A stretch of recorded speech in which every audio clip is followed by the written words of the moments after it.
Joining us, I'm Trey Gowdy, and it's Sunday night in America. With the world in a precarious state, yesterday the House passed a series of aid packages for Ukraine and Israel and Taiwan. Ukraine continues to fight for its life against a Russian invasion. Israel was attacked by Hamas last October and again last weekend by Iran. Taiwan is constantly threatened by China.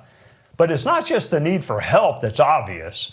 So too is the anger among Republicans that the aid packages were even brought up for a vote. The final tallies were overwhelming and bipartisan and yet still deeply contentious. A majority of Republicans actually voted against providing aid to Ukraine, and 24 Republicans voted against providing aid to Israel. And some Republicans have threatened to get rid of yet another speaker because these aid packages were even brought to the floor.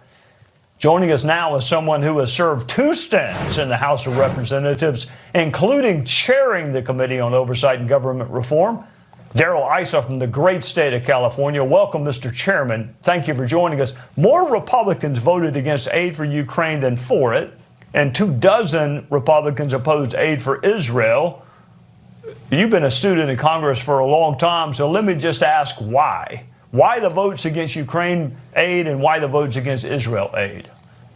Well, Trey, you know from your experience, those meetings in conference where people tell you what they need to have in a bill to vote for it or why they won't vote for something, even if they agree on it. This was one of those cases. We all know that the most important thing we have as an obligation is to defend our own borders.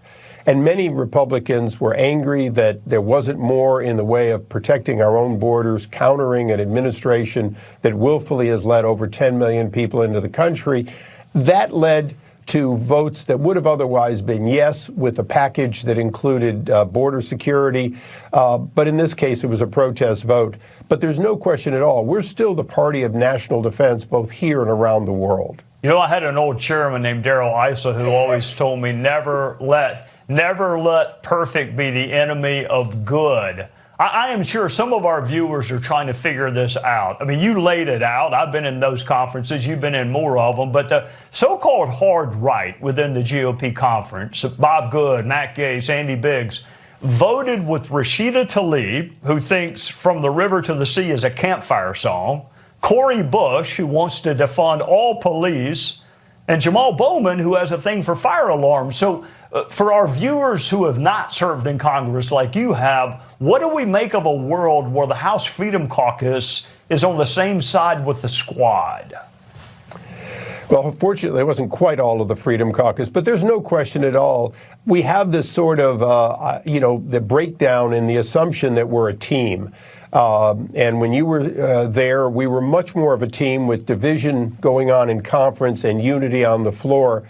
But again, there is that issue that unites us, border security, but it's also the issue that because some people don't get enough, it divides us. And, the next election with President Trump coming back to office, border security being a priority, I think we're going to be able to focus also on the fact that there are other borders that enemies are attacking, which, by the way, includes the Philippines and Taiwan, which didn't get the big headlines, but was quite bipartisan. And in fact, we know that China is a threat, and that is absolutely something where I think we're doing the right thing and we're going to do more. All right, Chairman, you're from California, the home of Ronald Reagan. It was all about peace through strength, tear down this wall, fighting communism. Is something happening within the GOP that there is a growing dovish segment, or is this just an anomaly? It seems to me like the Ronald Reagan peace through strength, that there's another side within the GOP. You're closer to it. What do you make of it?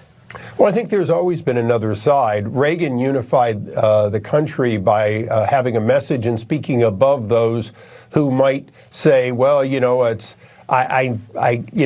is good, but this isn't perfect. There is also the fact that the disastrous withdrawal from Afghanistan, a defeat after 20 years of victories, people living in oppression, the the massive loss of lives of those that we went there to establish an opportunity for freedom. All of that leaves people a little disgruntled. And quite candidly, Trey, there aren't enough people who remember the Cold War and why we fought it. They talk about Reagan, but they really don't understand Reagan came in at the end of a half century plus of fighting an adversary that wouldn't go away. And he said, you know what, we're going to take him on. We're going to double down even after the disastrous Vietnam War ended. That needs to happen again. I believe that those leaders are in the wings. I'm very happy with the company I had in voting for Ukraine, in voting to push back on these dictators.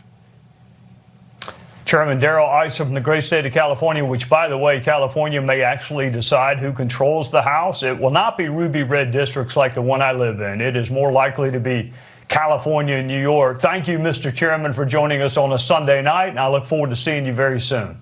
Thank you, Mr. Chairman.